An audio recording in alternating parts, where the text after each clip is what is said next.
we invite you to share in our future. Our future starts now with you.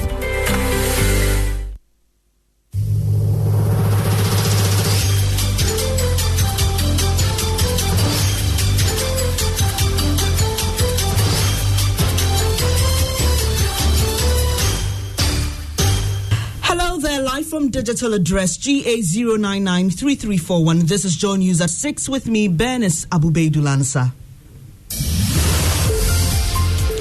This bulletin is on Joy 99.7 and hits 103.9 FM in Accra, on Love 99.5 FM in Kumasi, affiliates across Ghana's 16 regions and around the world, and myjoyonline.com. Coming up, Nigeria threatens to retaliate closure of shops belonging to its citizens in Ghana as enforcement of the GIPC law in Ghana results in full-blown diplomatic dispute between the two countries. What is the point of having an economic community if at the end of the day each country will just make laws and regulations that are in contradiction of that? So a National Peace Council demands weekly updates on progress of investigations into violence during the voter registration exercise in business. Government expresses commitment to ending the long-standing feud between Ghanaians and foreigners trading in retail market. We have details in 15 minutes.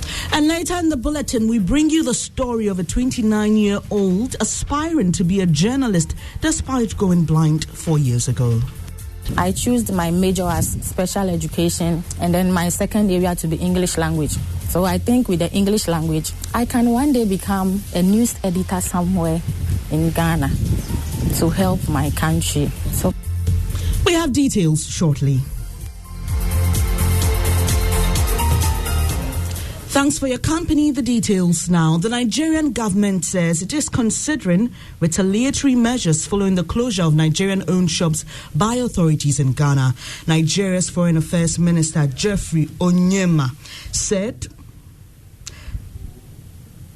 Nigeria's charge d'affaires in Ghana has been summoned to Nigeria to provide full details of the alleged harassment of its citizens as it considers dragging Ghana to the Community Court of Justice of ECOWAS for breach of protocols. He said this during a meeting with a delegation of the League of Progressive Ambassadors of Nigeria who briefed him on alleged harassment of traders in Ghana. Ms. Onyema says the federal government has already held talks with Ghana's head of mission in Nigeria on the matter.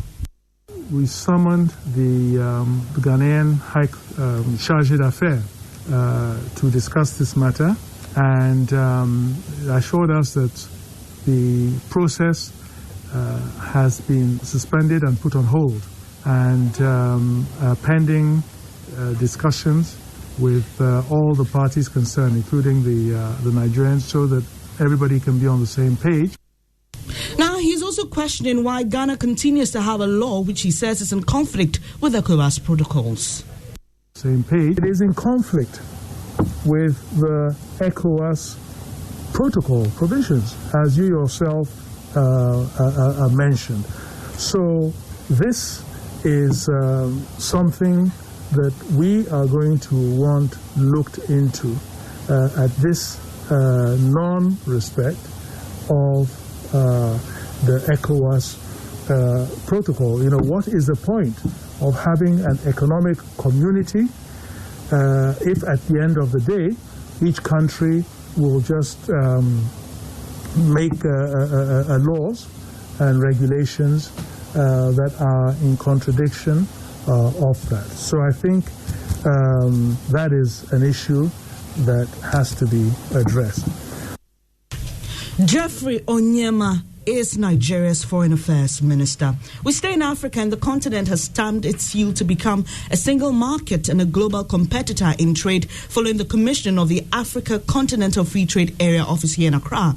President Akufo-Addo at a colourful ceremony handed over a symbolic key to its first Secretary General, Wamkele Mene, heralding a new dawn of trans-Africa trade. Mamiesi Thompson has more in this report. The African Continental Free Trade Agreement is bound to break barriers and set new frontiers on the continent. President Akufo-Addo pledged Ghana's commitment towards effective implementation of Africa's vision. I have no doubt that the coming into being of the African Continental Free Trade Area is one of the most important decisions taken by the AU. Foreign Affairs Minister Shirley Ayokoboche indicated works are ongoing in infrastructure development to ensure all the signatory members are rolled in. At the regional level, what we are doing is using the regional economic communities as the building blocks. Minister for Trade Alan John Tremantin explains how Ghana will benefit from the implementation of the deal. Ghana has developed a national plan and program of action to harness the benefits of the AFCFTA. And this is based on 7 clusters that were actually recommended by the heads of state of the African Union. Wamkele Mini, the first Secretary General of the AFCFTA, said he's ready to make Africa the best market in the world. Africa's response against this strain on the multilateral trading system must be to consolidate and advance our continental market integration objectives through the AFCFTA. Mamiesi Thompson's report there. Now, the National Peace Council is asking the Ghana Police Service to provide weekly updates on the progress of investigations conducted into acts of violence associated with the just-ended mass registration exercise. The council believes weekly briefings will engender trust and confidence in the electoral process. This comes on the back of allegations that government is conniving with the police to shield Mavis Hawakumsin from prosecution. Judge Amoy is Executive Secretary of the National Peace Council. If you are familiar with investigating processes, at every stage there are stages that you get to. For example, you pick information. If you have any new information, you let the public know that I have this additional information, and this is the next step that I have to take. It can be a weekly update just to let people know, especially in times that we find ourselves. George Amo is Executive Secretary of the National Peace Council. Now, the opposition NDC has promised to pay all outstanding arrears owed students of schools of hygiene across the country. Students of the Ghana School of Hygiene have accused government of deceit and lack of transparency as they make demands for unpaid allowances due them since 2017. The students who've been picketing the sanitation ministry for days were allegedly attacked by the police last night. Freehat Ampoma is president of the Accra School of Hygiene.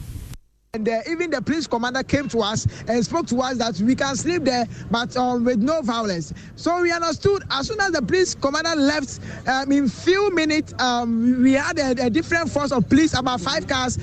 We don't know where they're coming from. This is a new force with about 50 policemen. Well, Member of Parliament for Ningo Pram Sam George told the students former President John Mahama will address all their concerns if he's re-elected this year. He spoke to them at the forecourt of the Supreme Court building last night. We bring you his warm regards and his condolences on the maltreatment that has happened to you today. As a minority caucus in Parliament, we are going to be providing you a token amount of 2,000 cedis this evening. The minority, the NDC minority in Parliament stands with you. We will continue to fight in Parliament to ensure that what is due you is paid you. Sam George is Ningo Pram MP. In 2001, President Kufuor opted for the Highly Indebted Poor Country Initiative, HIPIC, saying it was based on an objective analysis of the country's economic situation. That was in spite of stiff opposition at the time.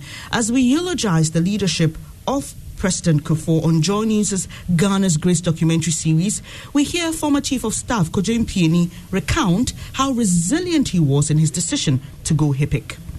We have heard a whole lot of it from all walks of life. In 2002, Kufuor set up a Truth and Reconciliation Commission to examine abuses of power occurring under the 5 governments that had ruled Ghana since 1966.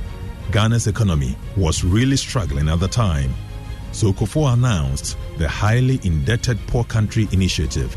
The first was the HIPIC initiative. It was hot debate in the country. The clergymen will say, how do you say we are poor? This, if we say we are poor, we will become poor. The top economists, no way. his own cabinet no way.